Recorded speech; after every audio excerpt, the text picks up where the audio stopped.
पूर्व महापौर प्रीति अग्रवाल ने आज रोहिणी सेक्टर 18 के आस्था कुंज सोसाइटी में कचरे से कंचन कार्यक्रम के तहत वरिष्ठ नागरिकों के लिए मनोरंजन केंद्र व पुस्तकालय का उद्घाटन किया। यह कचरे से कंचन इसलिए है क्योंकि यहाँ पहले ढलाव घर हुआ करता था।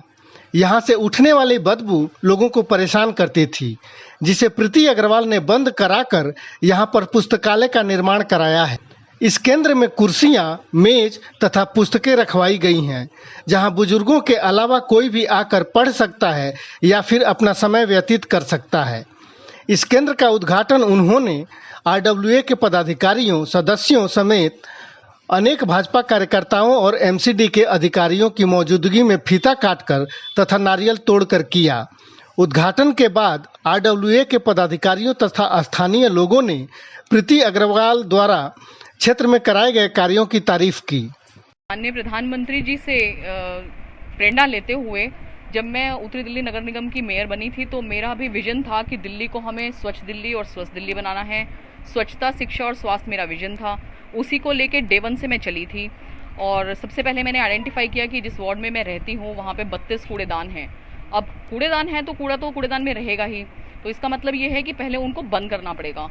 तब मैंने प्राइवेट कंसेशनर का सारा स्कोप पढ़ा और मैंने देखा कि घर से कूड़ा उठ के और सीधा लैंडफिल साइड में जाना होता है, तो in between they don't need any ढलाव। तो मैंने पहला प्रयास किया कि कूड़ेदान को एक कूड़ेदान बंद करवाया, एक कूड़ेदान बंद कराया, 2 कराए, 32 के 32 कूड़ेदान मैंने बंद करवा दिए। 32 में से 31 कूड़ेदान मैंने बंद करवा दिए। फिर अब ये कूड़ेदान बंद हो गए तो उसकी मुझे लगा कि कोई इसकी मॉडिफिकेशन, रेनोवेशन कुछ होनी चाहिए। जनता की मांग पे किसी को हमने सीनियर सिटीजन रिक्रिएशन सेंटर बनाया है, किसी को हमने लाइब्रेरी बनाया है, किसी को हमने वाचनालय, अन्य अलग अलग उपयोग हमने इसमें किए हैं।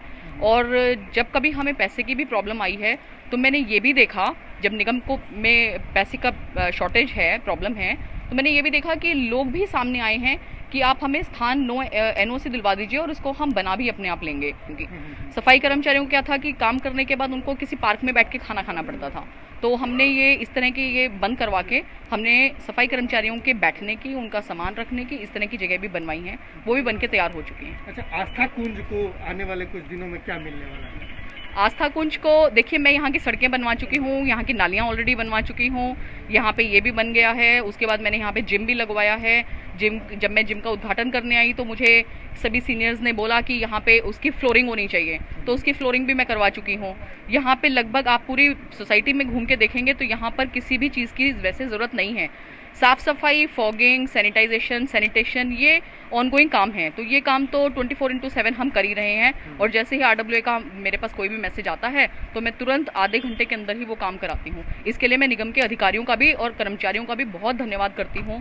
देखिए, जब इतनी बड़ी सोसाइटी होती है और जहाँ पे 450 मकान, जब मैंने आपको बोला 450 मकान है और वहाँ पर एक कूड़ा घर होता है तो बहुत दुख होता है, क्योंकि यहाँ पे सारी एक आप समझते हैं बदबू आना और कूड़े का यही डंप होना।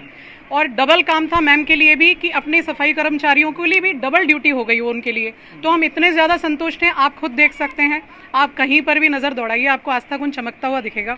जैसे मैम ने बताया, न सिर्फ पार्क, न सिर्फ सड़कें, न सिर्फ लाइब्रेरी, बल्कि जिम खुलवाया।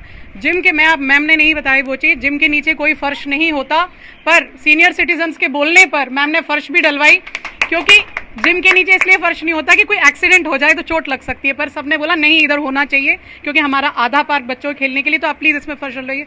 बहुत ही मजबूत फर्श इन्होंने डलवाया।